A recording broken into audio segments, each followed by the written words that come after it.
Welcome to the show, everyone. Today we have a wonderful guest, Chris Cyrus of the 10 Tales of Dogman.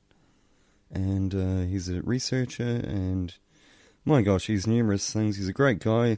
Hey, Chris. Hi, Darren. How are you? Yeah, good, thanks, man. Nice to talk to you at last. Yes, very good. Thanks. Very good to talk to you, too. Thanks for having me on again. Thank you're you. Welcome. You're welcome. I'm very excited to do this show with you and give the show a good wonder with the Tales of Dogman. Yeah, absolutely.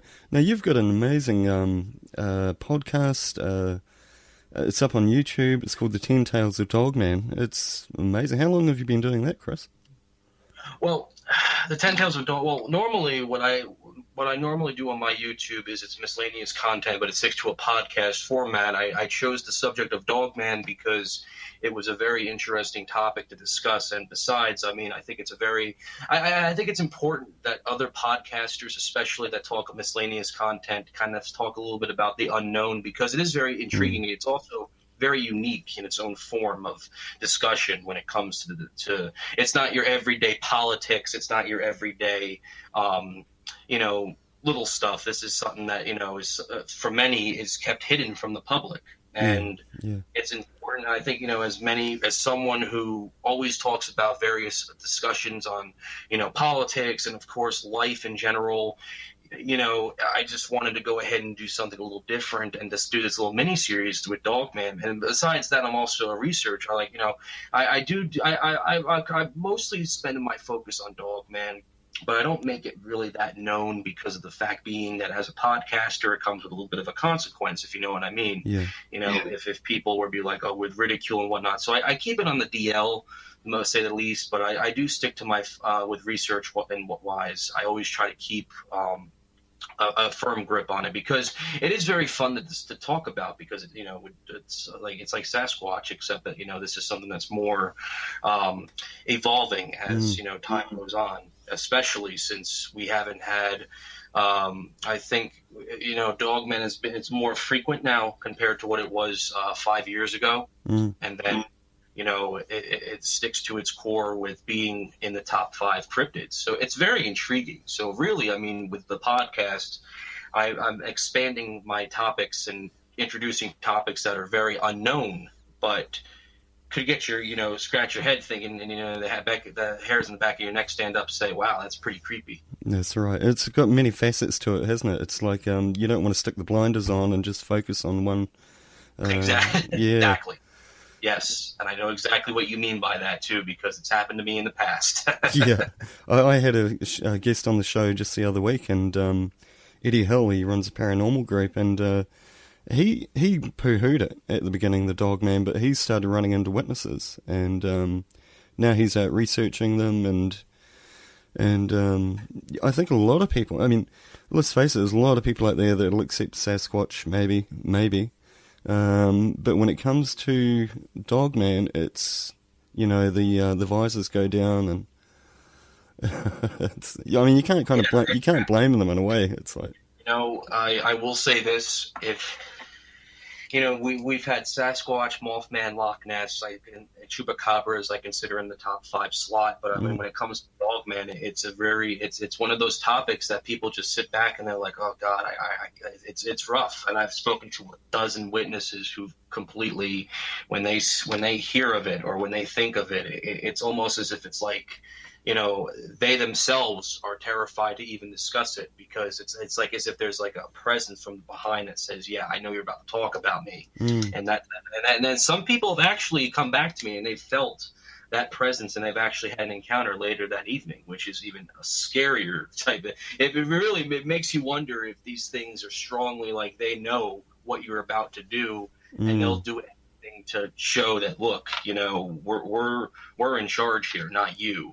And that's a scary thought to think about, but, in this, with how it's evolved with the topic, it's strong. And, I've sat down with various researchers, the top 3, Jody Cook, Linda Godfrey, Vic Cundiff, and even they said the same thing. It's just such a mystery, and it's a very scary topic. And even they've admitted that they themselves are terrified to go out looking for one of these things because of just the stories behind them, from the fact that these are basically what we would imagine in a Hollywood werewolf movie almost. exactly. And I think it's kind of, you kind of, oh, what should you say? I mean, there's a lot of preconceptions there, and a lot of, it just sets people up to, criticize, people to criticize this and say, well, werewolves, label it as werewolves straight away. And Correct. yeah, it's, you got to wonder though. There must be fire where all the smoke is. It's like, I will say this. With when it comes down to be, I don't see in the next maybe 10 years or so, maybe not in my generation, because I'm pretty young. So, I mean, in my generation, I mean, maybe we might get a little bit of a breakthrough with a body, maybe a little bit more. But, I mean, I just don't see this topic being anywhere near, like, we have the groups, we have the eyewitnesses, we have the researchers behind it, but I don't see, like Sasquatch, I don't see this being, open up to the public in our lifetimes, and maybe never, due to the high volume of how terrifying, how major. I mean, at least in the U.S., with how our industries in the logging industry, in the parks and stuff, it's almost as if you scream. And I'm going to use the infamous quote, and this is even Vic Cundiff says it best. He uses the quote from Jaws about how you scream barracuda and then you yell shark and then you have a panic on your hands. It's kind of in the same junction with how people are with these things. Like, you can yell bear, but Dogman, and then you tell the description of it. It's like, well, I'm not going to go to your park. So in conclusion with that, I basically what I'm getting at here is we won't see any break. I don't think, in my opinion, we won't see a breakthrough until maybe another half a century from now, maybe another century. It really, because this just opened up. Sasquatch has been around for nearly a century and a half, maybe more, in tales. But, I think that we won't see any breakthrough because the Dogman's only been around for 30 years, 31. So when it comes to the public domain. But overall, though, I mean, I would love to see science have a breakthrough with it. I would love to see researchers like just myself and everyone around who I've spoken with have stick up and make the breakthrough for it, because it's a very interesting topic. I mean, to me, this is almost like if I was like, I'm paranormal. I'm part of the paranormal community, but for me, I'm more of a Dogman enthusiast. So for me, this is like my Roswell. It's basically put it like that. Yeah, exactly. I'm the same. I'm so new to the subject, but once I discovered it, it just pulled me in because it's so unusual. And like you say, I mean, in the public domain, it's only been recently people have been talking about it. But this, Chris, it goes back to antiquity, doesn't it? It's like the Native Americans have stories of these creatures, and yeah. And, the Native Americans and all that, they've spoken in high volume. I mean, I know Linda Godfrey, when I spoke to her, she even said to me that when she went to the council, the Native American Commission in Wisconsin, and when she asked to request about this creature, to know a little bit more about it, to ask them, they were even leery of speaking about it because of how like the volumes of in their religion and their nature. It's almost as if it's like disrespecting them. So to make more sense to somebody else, trying to, when you talk about them, it's almost as if like it's like in a seance almost of what you trying to reach out to the other side. It's basically them. You're reaching out to them. Now, one of the theories that stick around here, which is pretty cool, because I've actually found this out from one of my fellow researchers, that mentioned blood types. Mentioned, if you're, for example, if you are zero, if you're a negative, a blood type, for people out there, they get the encounter. For others who are not that blood type, because it's only seen in common sense, and this theory only comes about because she's spoken to several eyewitnesses who have the same blood type, and they've had several encounters, which is interesting to note, but at the same time, it may be coincidental, or it's just the fact that maybe these creatures have the same blood type, and they call out certain blood types such as that to call them out and say, hey, and to have an encounter, so to speak. So Yeah. that's a little that's a little interesting to mention because that is something that I've actually studied recently, and I'm more convinced that there is a connection between the blood types of the same kind, and that maybe there is a small thing in between that make it stand out because that is something fascinating to really get into. Yeah, that's really interesting, actually. I'd never heard that before. But, Chris, so I mean, you have stories, eyewitness accounts going back hundreds of years into Native American legend. You have recent documentation, witnesses coming forward. Do we have any physical evidence that's coming forward, like tracks or? Well, if you would like to, and I highly recommend it because it's probably one of the more intelligent databases for Dogman content, I want you to take a look at the website, the North American Dogman Project, which is run by Jody Cook. And this group is basically consistent of evidence, and there's one section in the folder evidence where you'll see a bunch of footprints that do look very canine-ish. Mm. Now, in the 80s, there was a story of a camper who was in Michigan who had apparently had a creature around his perimeter. And when he woke up the next morning and he looked around and he saw a couple tracks, I don't know if the image is still online, but basically there are images online. And even if you were to look up Dogman footprints, for example, I know I'm talking about footprints, but I want to also mention some other evidence too in with a body. But there are a lot of good footprints out there, and I know some people can easily mistaken them for, cat tracks and feline tracks, such as mountain lions and cougars. But if you take a good look and stance at it, you can identify what a cat print is and then what an unknown print is. I mean, and then the same thing goes to Sasquatch prints. I mean, you can easily identify if someone has a large foot. Let's just say, for example, a size 19. You can tell the difference between a size 19 and the size of a Bigfoot track. A Bigfoot track being overall the more larger track, and a Dogman track, it does look like a cat. It does look feline. When people do see prints, they do look feline. But if you look at the indent of a regular cat track compared to a dog track, because it's more of a dog track, but more of a dog. But you could tell if it's a larger dog. But you can also tell that a Dogman is larger and weighs more and is taller than a Mastiff, for example, which they are pretty tall dogs to compare. Yeah. So, and if you also go on the North American Dogman Project, you will see a whole bunch of size charts of man and regular wolves, like regular dogs, how tall they can be compared to a Dogman, so you know what the difference is almost. So I highly recommend that. As for other evidence, such as photographs of bodies and whatnot of an actual Dogman manifestation, I will say this: there aren't many out there, and there's a couple reasons why. I guess you could say one of the big reasons being is that because of how big the powers that be are with this classified confidential information, that there is a chance that there are images that are removed. There are images that might be incidents where you might get a break-in, or there might be government officials, men in blacks or whatever, come to your doors, or something where I've read a story, and there was actually an incident that occurred. One of David Kyleman, actually, he always brings up this case where there was a couple images on one of his researchers' computers that magically disappeared one day, and there was no explanation to it whatsoever.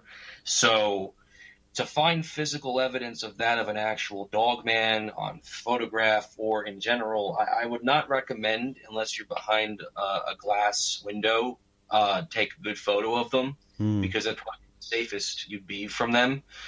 But there are some photos out there that do stand out. One of them being an on-away photograph. Go on Google images and you'll find it. There's plenty of images of it, plenty of enhancements of it too.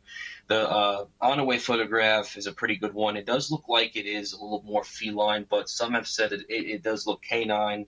I'm not going to spoil it for many, but if you do take a look at that image, it's a pretty good photograph of a Dogman. I mean, do I think it's one? It could be, because the thing with me is that I don't want to be too close-minded on evidence because of how easy someone can manipulate and fabricate a photograph. It happens very well and big in the Sasquatch community, as well it could happen in the Dogman community too. But at the same time, when it comes to evidence, if this image has been out for more than a certain amount of time, like a decade or decade and a half, and various Photoshop experts, various photograph experts have come out and said that this is not a fabrication, then I will believe them over the guy that has just takes a look at it and says, no, that doesn't look real. Because it depends on the majority vote is what I'm basically getting at. If I have 5 experts that have had more experience in this field for over a century with photo manipulation, then I will know that I'll take their word over the guy that just started doing this in the past year. Yeah. So, that's what my take is when it comes to evidence. I know I kind of switched over the question, but the Onaway photo is a good photograph. Another good photograph that comes to mind is the Beast of Seven Chutes, which was a photograph taken by a guy in Quebec who was visiting a local national park, and he got a photograph of a creature that looks like you've probably heard of this one too, a gudgewie, which is more baboon type, more primate type of a Dogman. Is that the one that looks like it's holding a dog, is it? Or? Yes. Yeah, that's amazing. That's the infamous Beast of Seven Chutes photograph.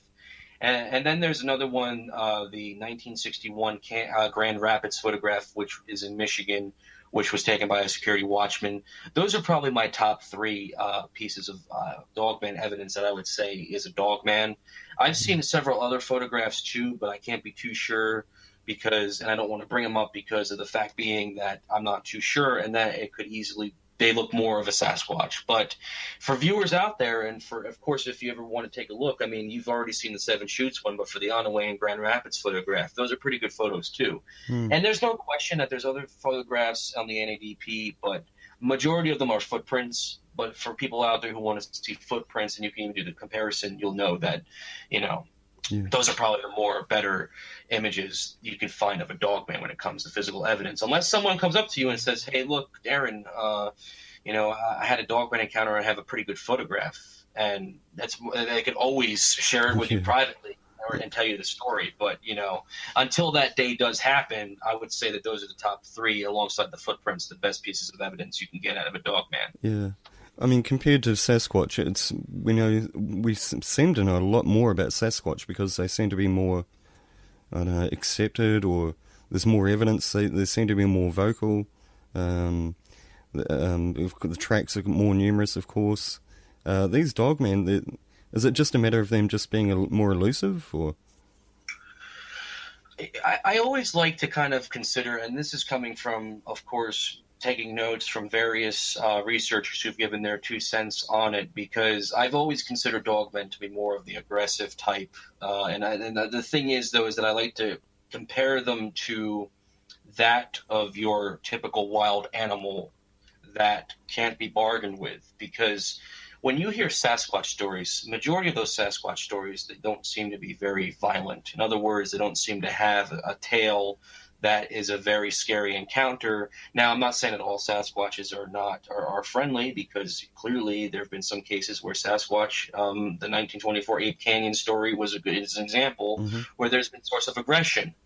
And when it comes to a Dogman with being an elusive creature, they themselves tend to be, I think they're more of a rogue species. And there is a type of Dogman that actually is a loner. But when it comes to the actual species of Dogman or Wolfmen or whatever you want to call them, they do tend to be more of an independent, more of a loner type species that doesn't want anything to do with the public. They don't want anything to do with animals except hunt and kill them. I think they like to stay to themselves, but they've also been reported being with Sasquatch too.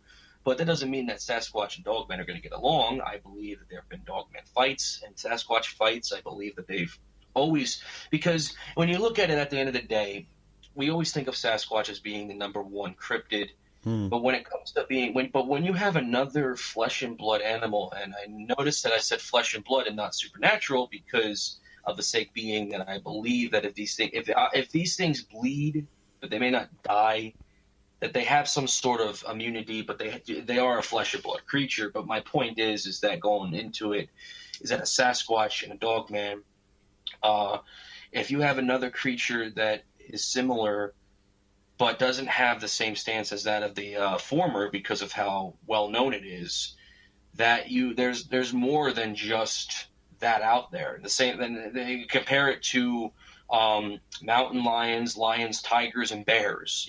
Everyone says the lions are the apex predator of the food chain, but then you think of it, and then I go back and say, well, I feel that Dogman are the apex predator because of the sake being that they have the stories behind them.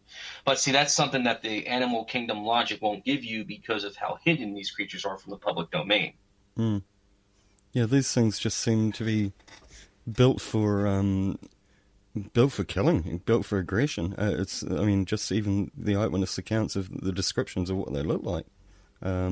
They seem to, from what I've heard so far, they're not as curious or as shy or as meek as the Sasquatch. These things are just angry.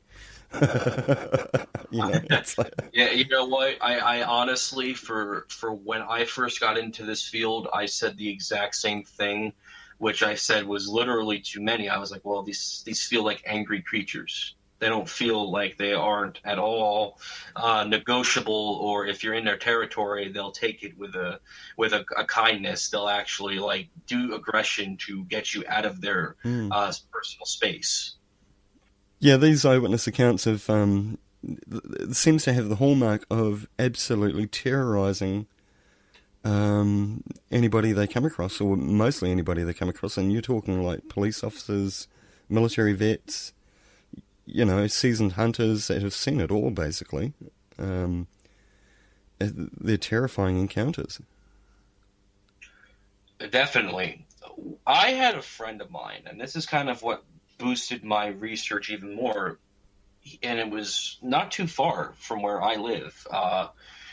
Where I reside is on the eastern portion of the United States, and everyone who is familiar with the Pennsylvania region and the Pine Barrens of New Jersey, there's a huge link, and there's backstory of caves, satanic cults, various Jersey Devil being the most popular. There's various backstories on a whole bunch of activity in those woods.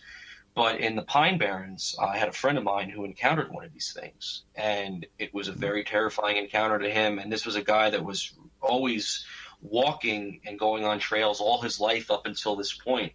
He saw this thing, and his reaction was a standstill. He was terrified. Yeah. And he described it as being a creature from hell, like he just saw hell right in front of him. Yeah. And it was that terrifying to him, and this was back in November of 2016, that he instantly has not went back into the woods since. He's changed his schedule from work. He changed his work schedule. He leaves the house at 7 in the morning when it's daylight and when the sun's rising, and he leaves his job at 5 or 6 to make sure that he's home before dusk, and he doesn't even go out. I mean, there is a benefit out of it that he did stop smoking from it, because he normally go outside and have a cigarette at night. So it did stop him from doing that, because he realized how terrifying this encounter was to him, that he stopped doing his normal activities, which is at the same time, I mean, for when it comes to smoking, I guess you could say beneficial. Yeah. But when it comes to outdoors and it comes to camping and whatnot, it's a shame, because he refuses to go out. He doesn't even bother. And he sold off his quads and everything that he used to do, because he's convinced that there is a larger predator out there besides bear that he saw. And he broke down in tears to me, telling me this, and he was that petrified, because he was afraid that I was going to just ridicule him, when ironically I happened to study the same research. But it helped open up my research can, because that I convinced that there was more activity in my home state. There was more activity in the eastern portion of the U.S. compared to the South or the beneficial region. But when it comes to outdoors and it comes to camping and whatnot, it's a shame, because he refuses to go out. he doesn't even bother. And you know, he sold off his quads and everything that he used to do because he's convinced that there is a larger predator out there besides bear that he saw. And he even he broke down in tears to me, telling me this, and he was that petrified because he was afraid that I was going to just ridicule him when, ironically, I happened to study the same research. But it helped open up my research can because that I convinced that there was more activity in my home state. There was more activity in the eastern portion of the U.S. compared to the south or the upper northern region of the United States. So that was a plus for me. But when it comes to sightings and whatnot, every encounter just is violent. And it doesn't necessarily have to be physically a physical confrontation, but if the fact matter is that when, for example, when you're driving alongside the road and then you have you're familiar with your deer crossing the road, you're familiar with bear passing on by, but when it comes to a Dogman or even a Sasquatch, you have to sit and wonder, am I really seeing this or am I just in my mind? Yeah. And then encounters, and Linda Godfrey says it best, these encounters they say that these encounters are feel like 3 minutes, but it's actually a minute that goes by. Yeah. And you could drive alongside the road and see one on the side and you know, stop your car and they might look at you and they might approach you, but it's almost the fear of adrenaline. Because people have said that when you see one of these things, your adrenaline's pumping, your mindset's going, and then at the same time, people, when they try to get violent in the confrontation, because there are people who have seen these things in the woods, much like my friend whom have had very close call encounters where they've felt their presence was unwelcomed and then they had to get away. Some run, even though I don't encourage that because running is almost a sign of prey. And in their eyes, you're prey. So running ain't going to do the trick. And it's to easily back off. And it's another thing that I should mention too is that in an encounter, and this is something that I've noticed more frequently than I did when I first got into it, was the focus of telepathic communication.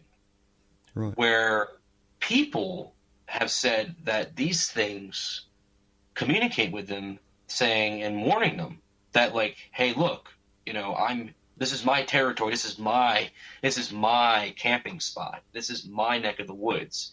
You are not welcomed. You get out now. It's like a warning. And people have said it. They've been convinced that this is an actual thing that they've been told telepathically that these things communicated with them. Yeah. Now, as somebody who's a researcher and has never had an encounter before, but has studied them and has got a kind of good psych on them, it's hard to either take it with that because I've spoken to several people in the field who have never had that happen to them. But I also, like I said, don't want to be closed-minded about it because that could be the what if. But if that's the case, then it just goes to show you that not only are you dealing with a creature that has a much more intimidating presence than a Sasquatch, but you're dealing with a very intelligent creature that is a hell of a lot more intelligent than a Sasquatch. Yeah, I mean, it's hard to get away from this, how would you put it, like some kind of spooky supernatural element to them because just everything about them is so unnatural. And even along the telepathy, I mean, that's the first time I've heard that, but as soon as you said that, I remembered, I've been listening to a lot of interviews on them, and a lot of the people that witness them will say, it looked at me as if to say, get out of here, but it seems to be more than just what they're observing about the facial expressions of that, it just seems to be a whole vibe coming off them, and people pick this up, just like when you get hunters out in the forest hunting whatever, and they suddenly know they're suddenly prey, they can feel it. I don't know what you call that, but one of the infamous quotes, a well-known quote is when the hunter becomes the hunted, and that's a very scary feeling. And I myself have been in the woods, and I've I don't carry anything too fancy on me, besides whatever I choose to carry on me, whether it's a caliber or a knife. And I I keep my distance. I keep my respect because surely I might not be in an area filled with Dogman, but I might be in an area filled with bear. And that's the what if double standard right there, because now not only do I have to worry about bears in these forests and in the woods, but I have to worry about a Dogman. Yep. Because you see, a Sasquatch I could take with a grain of salt because it seems like these things don't really care, except if you catch them on a bad day. And I know that sounds silly to say because for some people they'd be like, well, I mean, a Sasquatch could be as much as vicious, like I've mentioned, but when you look at the stances of the cases that are sent to everyone left and right about a Dogman, you'll find that there's more aggression, there's more frustration, there's more intimidation in a Dogman encounter compared to a Sasquatch encounter. Unless you're dealing with a very angry Sasquatch as a loner, or just a Sasquatch who just is on his bad day.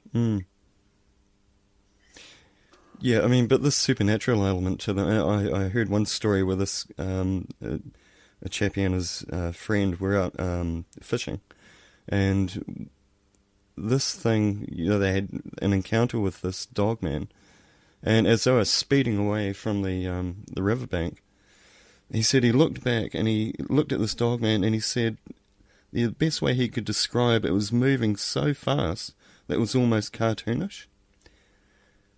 And that's, it's because it was popping up here and there, and that's so unreal. It's like, there's so many spooky elements to these creatures. It's like unnatural speed, you know, just the vibe of evil that they give off, apparently. It's no wonder when people have encounters, they want to keep silent about it, you know.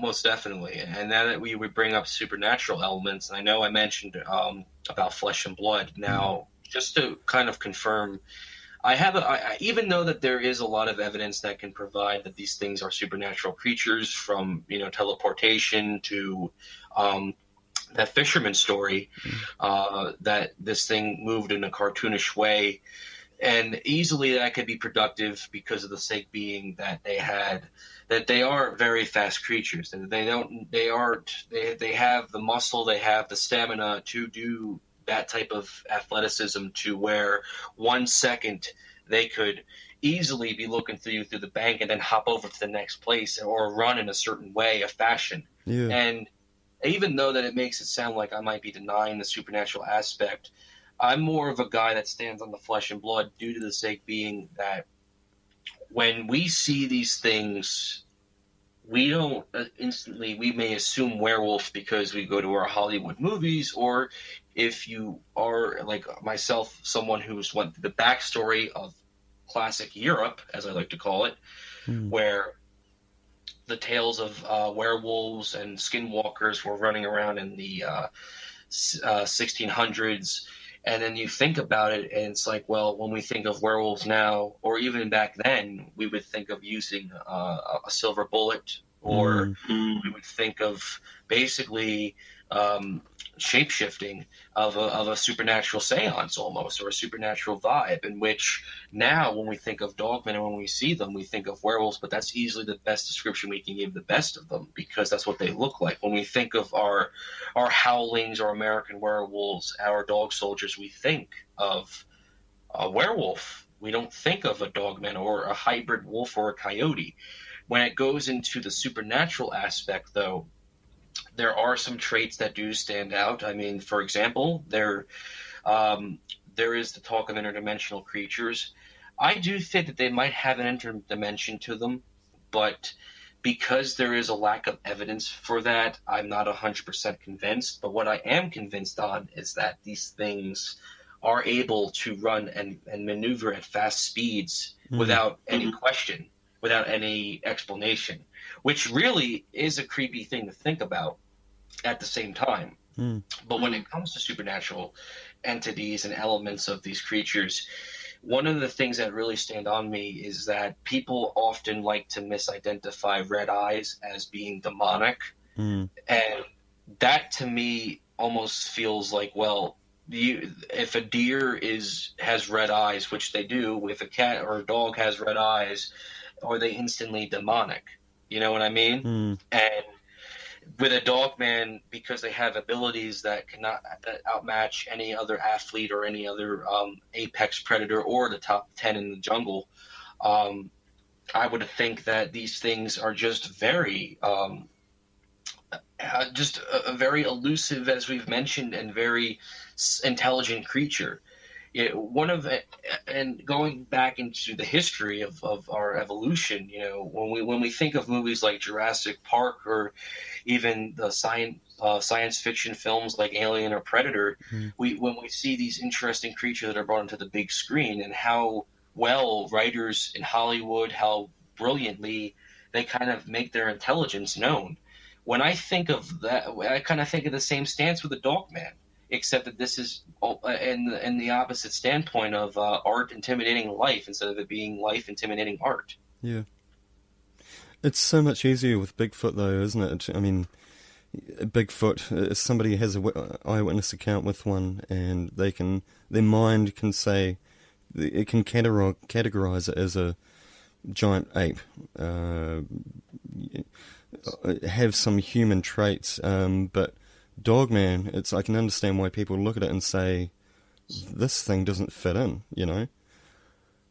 Almost certainly. And I think a lot of that has a lot to do with the fact being that there is more information on a Sasquatch compared to a Dogman, because the very first few reports of Dogman, and even though that because back in 1987, there was a disc jockey named Steve Cook in Michigan who made up the legend of the Michigan Dogman.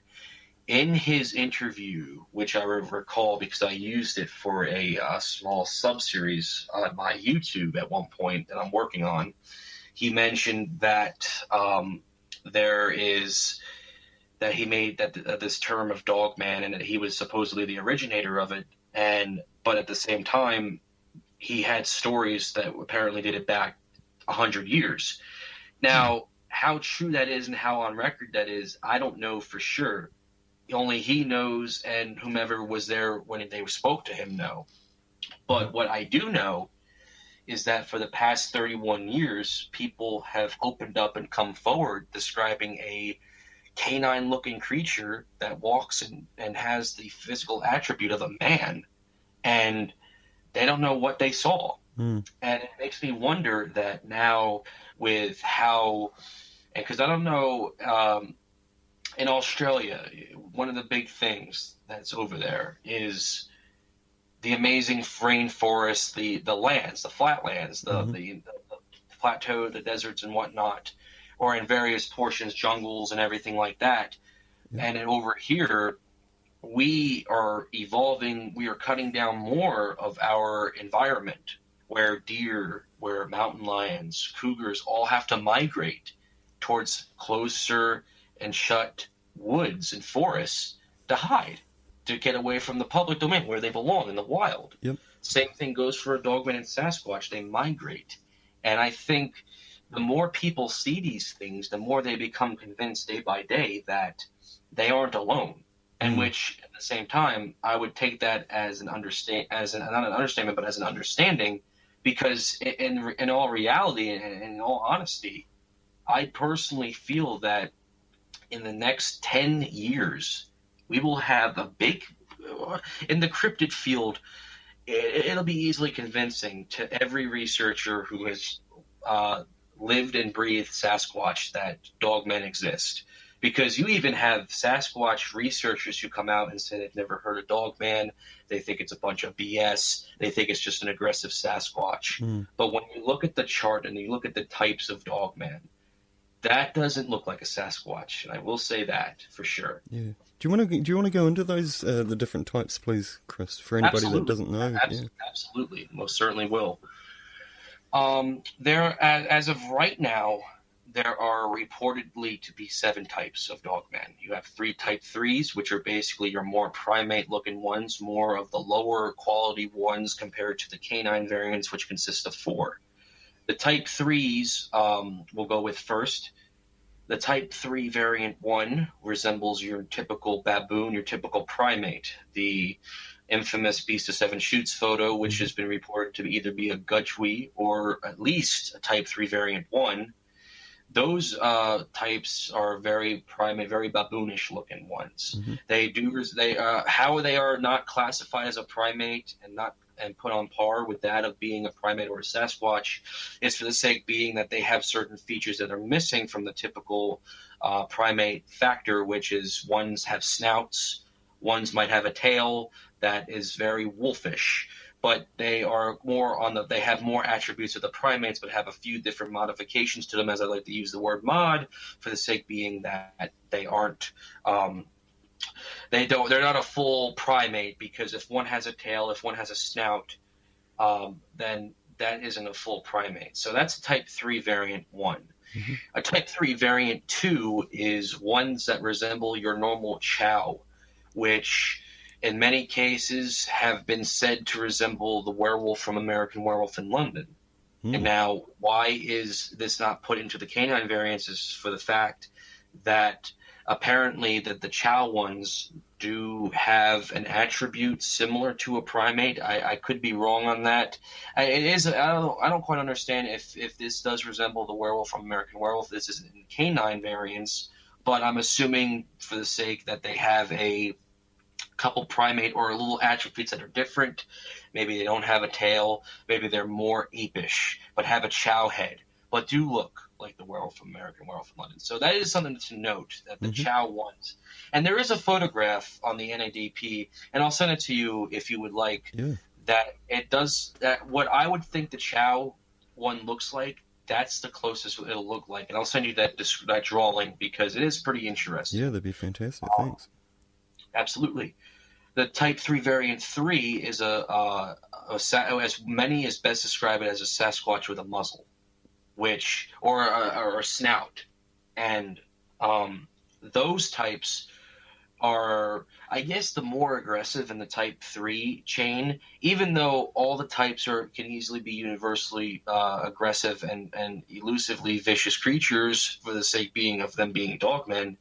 But in the Type 3 category, compared to a Type 3 Variant 1 and 2, the Type 3 Variant 3, because it resembles a Sasquatch, could be the more vicious one. And that's where a lot of researchers will get confused with Sasquatch researchers saying that that's just an aggressive Sasquatch that was able to breed with a wolf and have the same specs of DNA as a Sasquatch. But, of course, how we know with science if the genes will pass on by is a mystery, or if these creatures were just bred like regular wolves and are part of the wolf family. Yeah. That's the mystery behind it. But, sorry, Chris, so when you say this type is more like a Sasquatch, does that mean it has more human-like hands or human-like feet? Or? Well, from what I've gathered, because there isn't a lot of evidence on the Type 3s, I would assume that when they say a Sasquatch with a snout, that it looks exactly like a Sasquatch, but it has a snout, right, or it might have a tail to it, and that they will, in the footprints, from what I've been told by a couple people who have had some interesting cases with talking about the Type 3s, they've mentioned that the footprints could depend. Some footprints might be a Sasquatch print with a twist to it, with them resembling a little bit more of a canine towards the toes, and then it might have this the heel of the Sasquatch print like a normal foot, but then might have like the nails or like the canine print at the end of it. Which and the same as for the hands, normal dogmen either can estimate up to 3 to 4 fingers, where I believe these Type 3s have 5. Right. Which is the typical, like a Sasquatch, like the Sasquatch hand or a regular human hand. Yeah. And then now we have the canine variants, which are the more known. The canine variant 1 is your typical, looks like your timber wolf, just it's much taller and it looks a little bit more darker. Some people have reported that the timber wolf looking ones do look like the ones you'd catch out of dog soldiers. depending on how you stance with it depends on. And then you have the canine variant 2, which resembles the hyenas. In other words, these have like the hyena spots, the fur, and just picture a hyena with much more pointier ears. And I believe these also have tails too. Just to go off and just say real quick, each Dogman type does resemble, may or may not have, may resemble one another, may have a tail, may not have a tail. There could be a canine variant 2 that might walk on all fours, a quadruple Dogman. So for all we know, when we classify the types, that they have the same stance and attributes as that of a normal different Dogman or a Sasquatch, just saying. But the hyena-looking ones do look more like they have mange, like if you were looking at a hyena. But in those cases too, they are pretty interesting characters that they do have on them. And then there's the canine variant 3, which looks like the werewolf from Van Helsing, where this one does look like it's a more intimidating looking one. And I have a feeling that when some people do see them, that they do look very intimidating. And I will send you the chart. Just keep in mind that this chart isn't it isn't 100% confirmed. I like to consider it a rubric, but I like to see it as a chart that says, well, this is what people best classify or what best resemble the Dogman type. But partially, to be honest with you, if that type of the American werewolf or the Van Helsing looking werewolf were actually, if I were to ever see one of them, I would be very terrified, because that's a very intimidating creature, especially if you've seen it on cinema before and then you see it in real life. I mean, that's a scary feeling right there. Yeah. But the canine variant 3 being the more Van Helsing looking werewolf Dogman type. And then you have, last but not least, the infamous fathead Dogmen, which they call a soldier.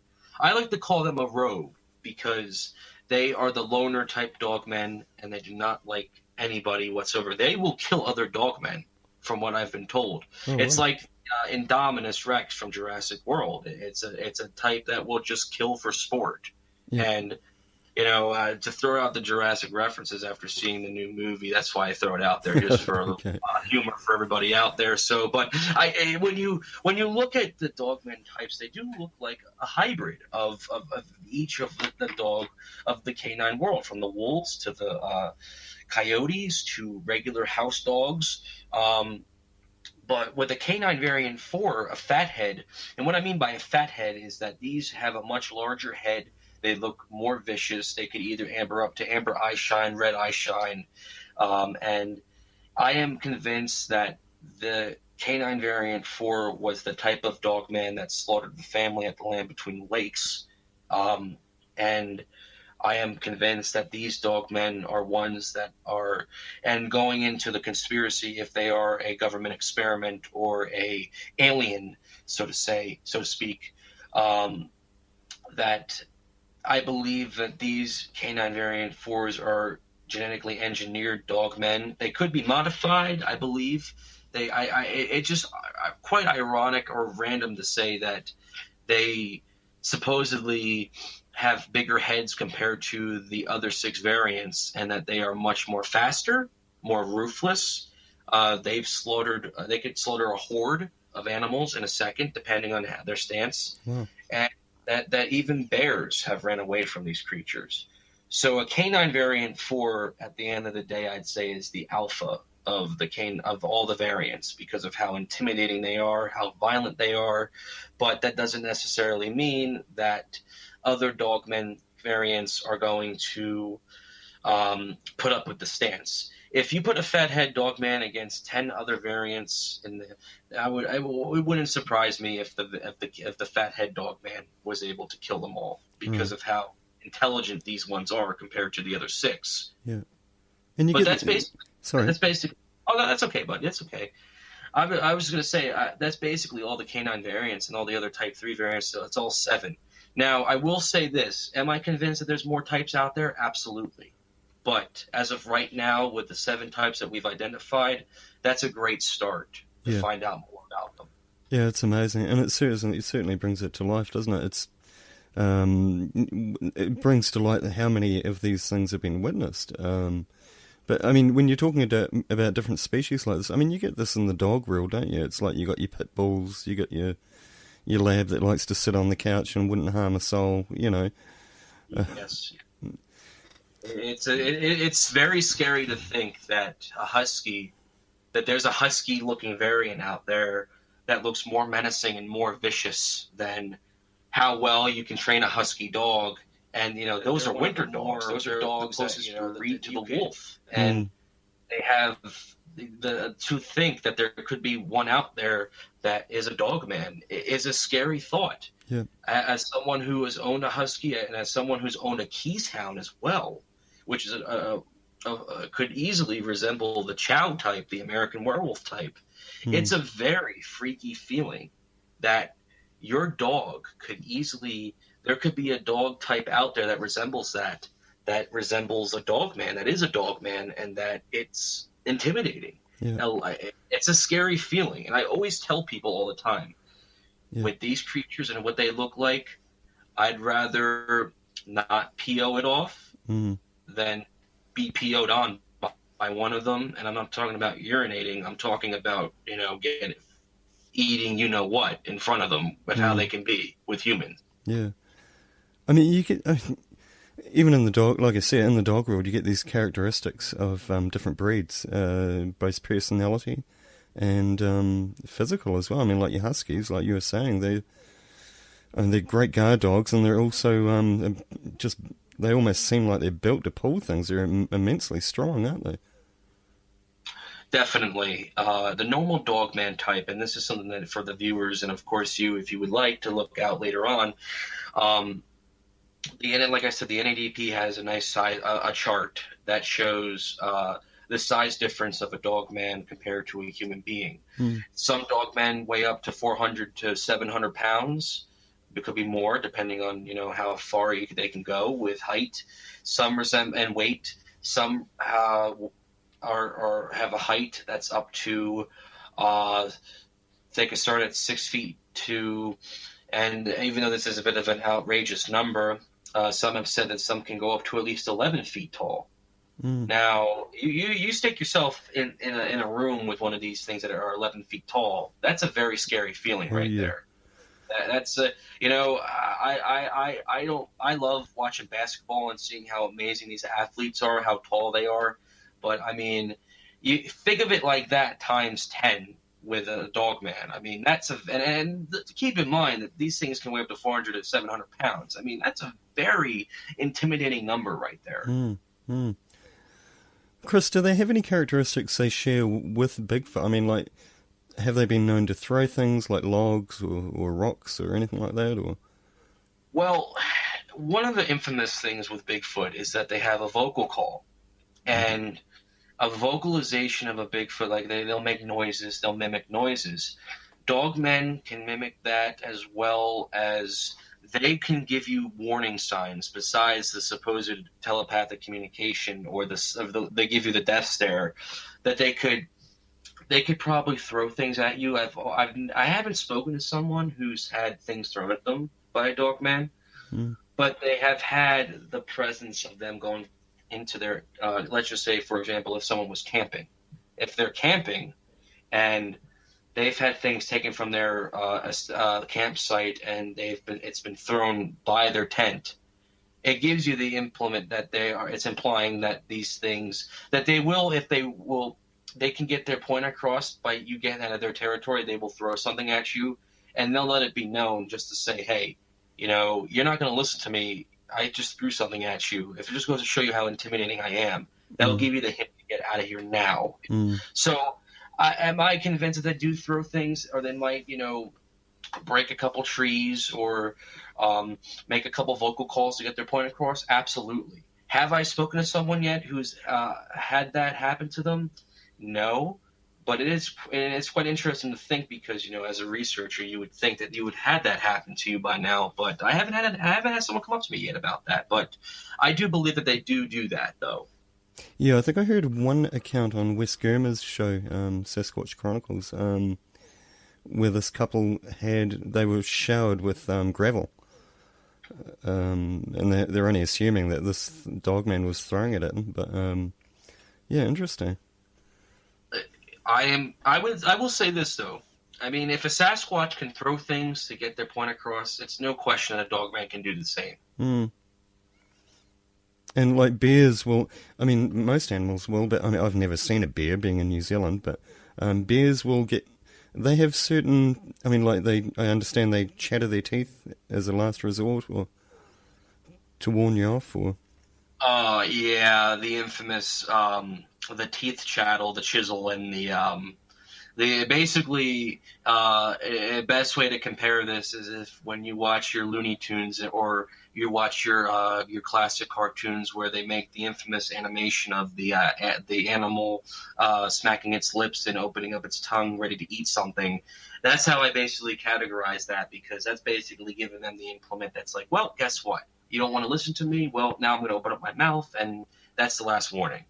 And I know that sounds like I try to make it sound as interesting and cunningly humorous a little bit as possible, because I mean, really, if you have cojones to stand there and kind of tell this dog man, even if you're not talking to it, like, look, I'm not leaving. You can give me all the warning signs, but it's a very scary scenario, because when they open up their teeth, I mean, first of all, I mean, you picture a dogman's teeth to resemble that of a very mean dog, a very vicious predator. You will feel the same way with one of these creatures because of how freakish they'll look. And if they open up their mouth or their teeth and they kind of grin at you, because the grinning thing is a very popular thing as well, it's very terrifying. Sorry, very terrifying. That's okay. I think it happened on mine too. So it's the beauty of having windows. Yeah, that's right.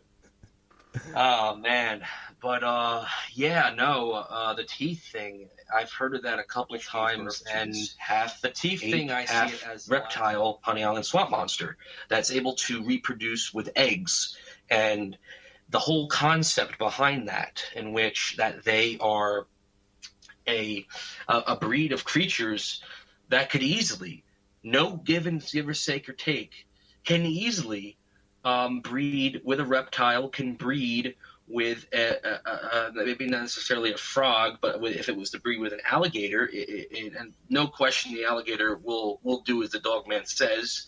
And I don't mean that in a very adulted way, but I mean clearly, if a dogman has you by the throat, and the dogman tells you you're going to do exactly as the dogman says, you're going to nod your head, because I mean, this is a very intimidating creature. Yep. So in retrospect, I'd say that this thing can breed up to 1,000 different types of animal species, as long as it's comfortable and carries on its genes to format another creature similar to that, which is why I'm convinced that the hyena type was bred through a dogman, through a hyena, and gave birth to an upright hyena, or even so a quadrupled on all fours dogman hyena type.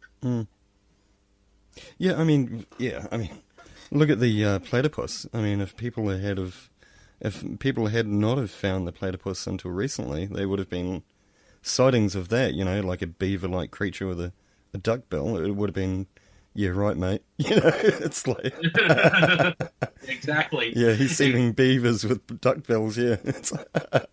Let me tell you. As science has evolved in the past 50 years, I will say that. With advanced technology, there's no question that we might get a breakthrough, but it'll be hidden from the public with these creatures. They truly will be. Yeah. Unfortunately, but I feel that if the government feels that these things need to be hidden, then that's their decision. Yeah. I'm not going to go. I'm not going to come out of here now and say on a podcast episode out of 1,000 that one other person might say the same thing on, and say to you that, well, I respect what the government's doing by keeping these things hidden. I think that these creatures do have a right to be told by the public. The hysteria behind it, though, from, people going out and hunting them, going out and killing them, and then you have people who will not want to go out because they're afraid of, this creature going to kill them, that the parks lose money. And that's what it comes down to in this type of situation with Dogman. And don't get me wrong. I am convinced every day, as days and days go on, I'm more convinced that these things are very much so at the apex predator and all, but definitely a force that you do not want to mess with. If I were to leave this episode, this interview now, and I were to go outside and go and, I don't know, have a cigarette, or if I were to go out and just relax on my front porch and I turn my head to my right and I look at a Dogman, and it's like, well, gee, hello, like, this is quite awkward, but hello, and it's just such a freaky experience. And I always never tell people,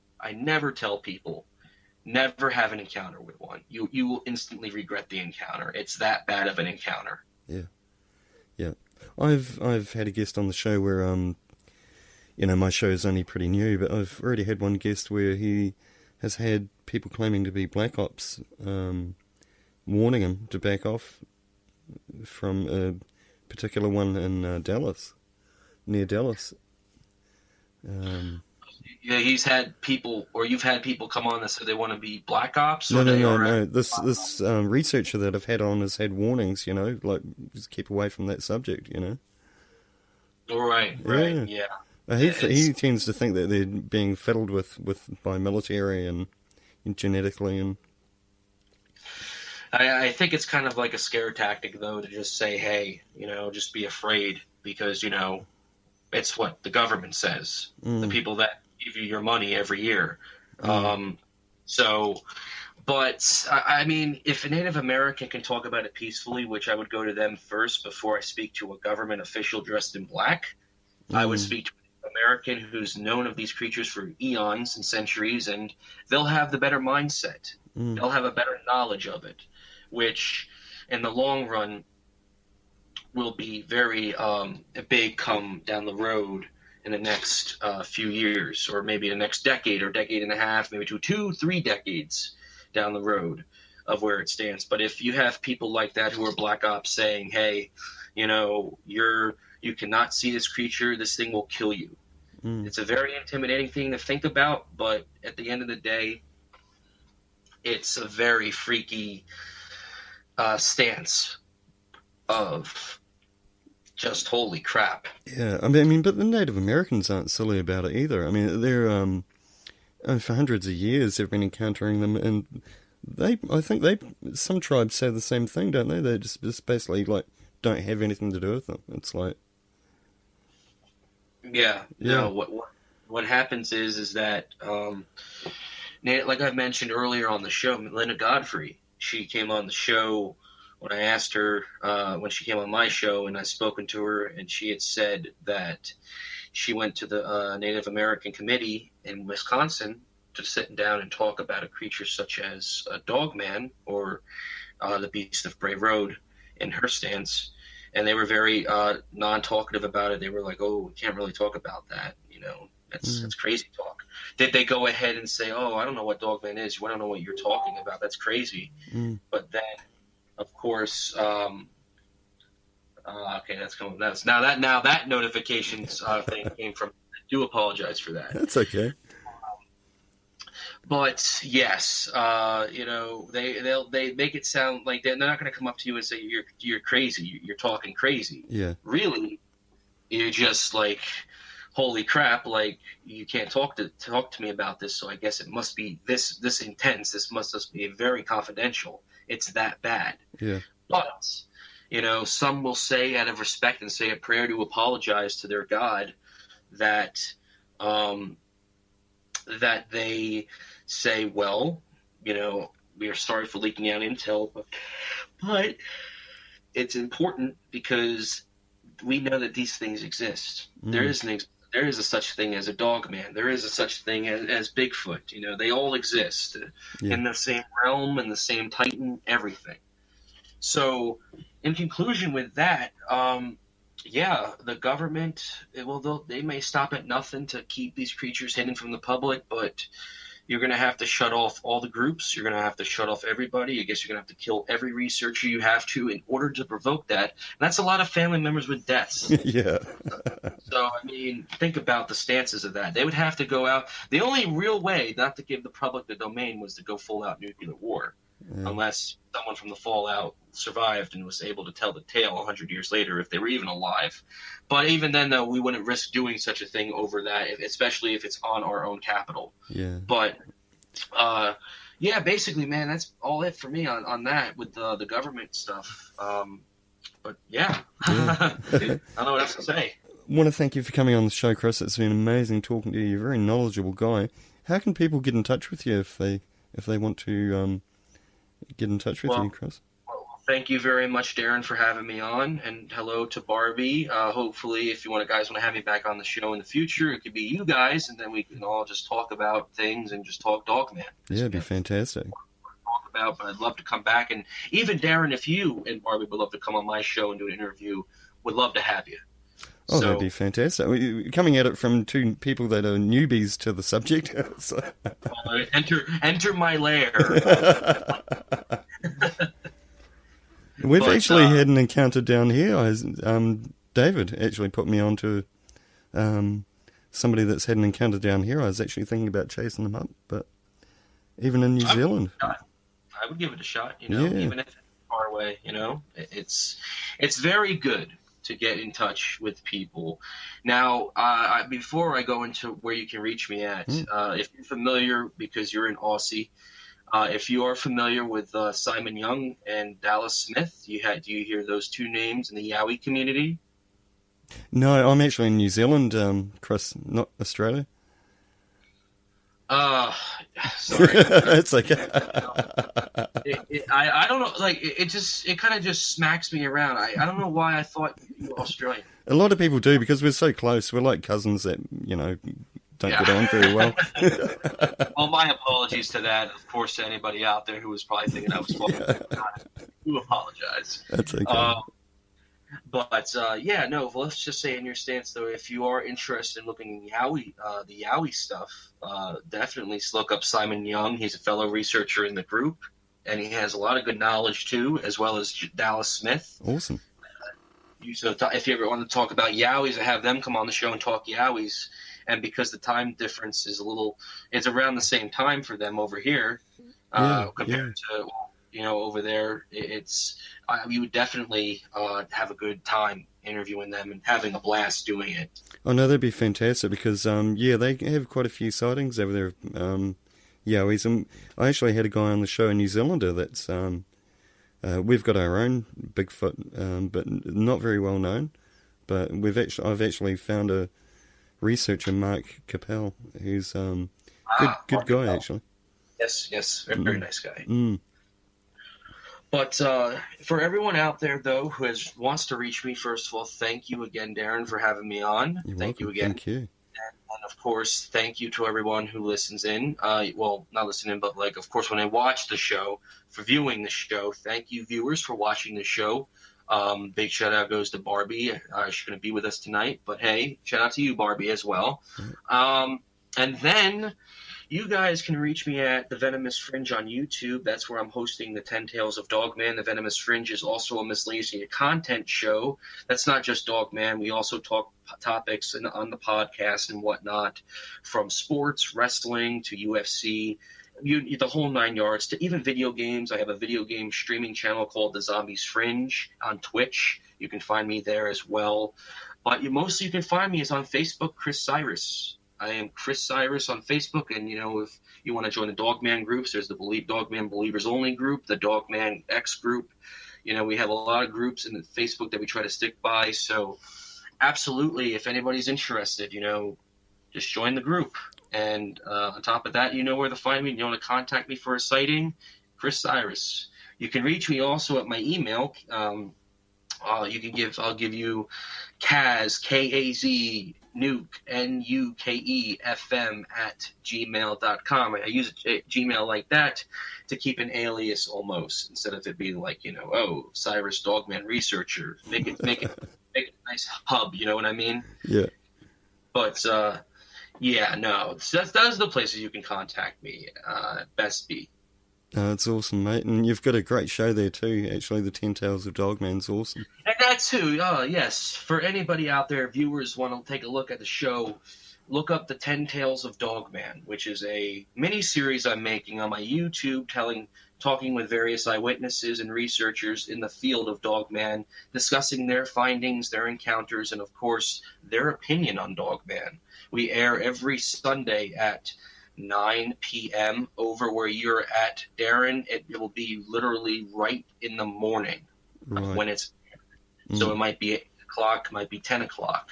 I'll let you know when the next if you want. I'll let you know when the next episode comes on, and then I'll send you a link so you'll know. Yeah, it's great. But you've got them up on YouTube too, so you can catch up on them, haven't you? So, oh yeah. If you are subscribed to the YouTube, stay notified. We're only on episode 2 at the time of this taping, so episode 3 is going to be coming out tomorrow night. But by the time when this comes out, we'll probably be at episode 4 or episode 6, depending on the stances. But like I said, I mean, for everyone out there who's intrigued by all this, I mean, it's very fun. I will say this, it is very, very fun to get into.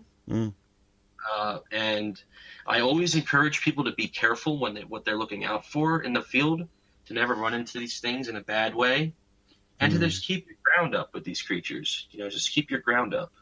And in the long run, the conclusion being is that you never want to be on a bad day. You don't want to mess with a Dogman on his bad day. That's right. Be cautious of the woods. Even if you got to carry a knife, a flare gun, or a flare in general, or some people like to get fancy, they get air horns. Air horns, apparently, loud noises scare them. So much like when you scream at a bear on top of your lungs, a Dogman is terrified of an air horn. So a little FYI to anybody out there who wants to try to research some of these things. Yeah. Be cautious, though, and speak with researchers first before going ahead and making those advancements. Absolutely. Well, you're a good hub for people to go to for information and support, actually. So, absolutely. Thank you so much, Darren, for having me on, and it's been a great honor. Seriously, I had an amazing conversation with you, and to 1,000 more, my friend. Oh, I loved it. Thank you very much for coming on, Chris. It was great. Thank you. Have a great night, Darren. Thank you. All right. See you. Bye-bye. Bye.